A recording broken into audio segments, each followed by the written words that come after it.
Datas தெளிவாக எடுத்துக்கிட்டு தான் நம்ம பேசுகிறோம். டேட்டாஸ் இல்லாமல் பேசவே கூடாது. எந்த தகவலாக இருந்தாலும் டேட்டாஸ் எடுக்கணும். புத்தகங்கள் நிறைய வாங்கியிருக்கேன். நான் ஆயிரக்கணக்கான புத்தகங்கள் வச்சுருக்கேன். அடுத்து ரெகுலராக அப்டேட் பார்த்துக்கிட்டே இருப்போம். ஒரு டேட்டா அன்னைக்கு அதை தான் டிவியில் பேசுவோம், அல்லது அன்னைக்கு அதை பயன்படுத்துவோம். டேட்டா வந்துக்கிட்டு தான் இருக்கு. கவனிக்கும் போது தான் நீங்கள் கவனிச்சிங்கன்னா தான் தெரியும். ஒரு நாள் ரெட் காரை பார்க்குறீங்க ரோட்லன்னா அப்போ தான் அன்றைக்கி ரெட் கார் நிறைய போகிறது உங்களுக்கு தெரியும். இல்லைன்னா நீங்கள் அதை கவனிச்சிருக்க மாட்டீங்க. குறிப்பிட்ட விஷயத்தை கவனிக்கும் போது தான் உங்களுக்கு தெரியும். எங்கள் வேலை இதை கவனிக்கிறது தான். ஏன்னா பாலியல் பற்றிய ஒரு விழிப்புணர்வு ஏற்படுத்தணுன்றது தான் எங்கள் நோக்கம். அப்போ பாலியல் பற்றிய எல்லா செய்திகளையும் நாங்கள் ரெகுலராக பார்த்துக்கிட்டே இருப்போம்.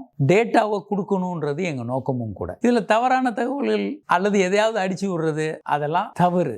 ஏன்னா நாங்கள் ஒரு முக்கியமான பொறுப்புலையும் இருக்கோம். இந்தியன் அசோசியேஷன் ஆஃப் செக்ஸாலஜியோட சேர்மனாக இருக்கேன். இன்டர்நேஷனல்லையும் செக்ஷுவல் ரைட்ஸ் கமிட்டியில் முக்கியமான போஸ்ட்லையும் இருக்கேன். அப்போ ஒரு பொறுப்பாக பேச வேண்டியது நமக்கு இருக்கு. ரெண்டாவது, இந்த துறையில் கிட்டத்தட்ட ஒரு 32 வருட அனுபவத்தோடு இருக்கும். பொறுப்பு இல்லாமல் எதையாவது பேசுறது அப்படின்றது தவறான விளைவுகளை சமுதாயத்தில் ஏற்படுத்தும். அப்போ அந்த பொறுப்பு நமக்கு இருக்கு. ஒரு சரியான தகவல்களை கொடுக்கணும். ஏராளமான புத்தகங்கள் இருக்கு, ஏராளமான டேட்டா இப்போ நெட்லையும் கிடைக்குது. அப்போ இதை தேடுறவங்களுக்கு கிடைக்கும். எப்படி பொலிட்டிக்கல் ஏரியாவில் சில பேர் ரொம்ப எக்ஸ்பர்ட்டா நல்லா பேசுறாங்களோ, இல்லை வேற துறைகள் எக்ஸ்பர்ட்டா பேசுறாங்களோ, அது மாதிரி இந்த துறையில் நீண்ட காலமாக நீங்க இருக்கும்போது நிறைய தகவல்கள் வந்துகிட்டே இருக்கும். அதை நீங்க தேவையான தகவல்களை வாசகர்களுக்கு தேவையான நேரத்தில் தர வேண்டியது நமது கடமை.